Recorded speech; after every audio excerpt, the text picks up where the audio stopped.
ലൂക്കോസ് എഴുതിയ സുവിശേഷം 24 അധ്യായം 36 മുതൽ 53 വരെ. ഇങ്ങനെ അവർ സംസാരിച്ചു കൊണ്ടിരിക്കുമ്പോൾ അവൻ അവരുടെ നടുവിൽ നിന്നു, നിങ്ങൾക്ക് സമാധാനം എന്ന് പറഞ്ഞു. അവർ ഞെട്ടി ഭയപ്പെട്ടു. ഒരു ഭൂതത്തെ കാണുന്നു എന്നവർക്ക് തോന്നി. അവൻ അവരോട്, നിങ്ങൾ കലങ്ങുന്നതെന്ത്? നിങ്ങളുടെ ഹൃദയത്തിൽ സംശയം പൊങ്ങുന്നതും എന്ത്? ഞാൻ തന്നെ ആകുന്നു എന്ന് എൻ്റെ കയ്യും കാലും നോക്കി അറിവിൻ. എന്നെ തൊട്ടു നോക്കുവിൻ. എന്നിൽ കാണുന്നത് പോലെ ഭൂതത്തിന് മാംസവും അസ്ഥിയും ഇല്ലല്ലോ എന്ന് പറഞ്ഞു. ഇങ്ങനെ പറഞ്ഞിട്ട് അവൻ കൈയും കാലും അവരെ കാണിച്ചു.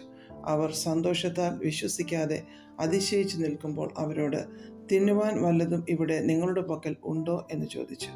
അവർ ഒരു കണ്ണം വറുത്ത മീനും തേൻകട്ടയും അവന് കൊടുത്തു. അത് വാങ്ങി അവൻ അവർ കാണെ തിന്നു.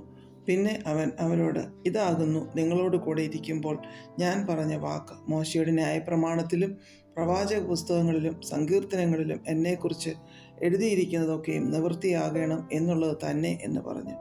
തിരുവെഴുത്തുകളെ തിരിച്ചറിയേണ്ടതിന് അവരുടെ ബുദ്ധിയെ തുറന്നു.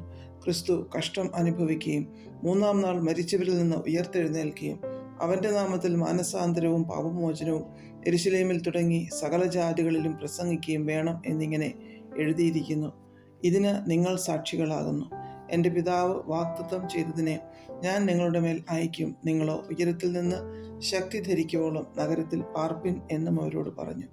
അനന്തരം അവൻ അവരെ ബേഥാനിയോളം കൂട്ടിക്കൊണ്ടുപോയി കൈ ഉയർത്തി അവരെ അനുഗ്രഹിച്ചു.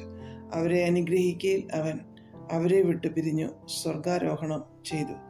അവർ അവനെ നമസ്കരിച്ചു. മഹാസന്തോഷത്തോടെ യെരുശലേമിലേക്ക് മടങ്ങിച്ചെന്നു. എല്ലായ്പ്പോഴും ദൈവാലയത്തിലിരുന്നു ദൈവത്തെ വാഴ്ത്തിപ്പോന്നു.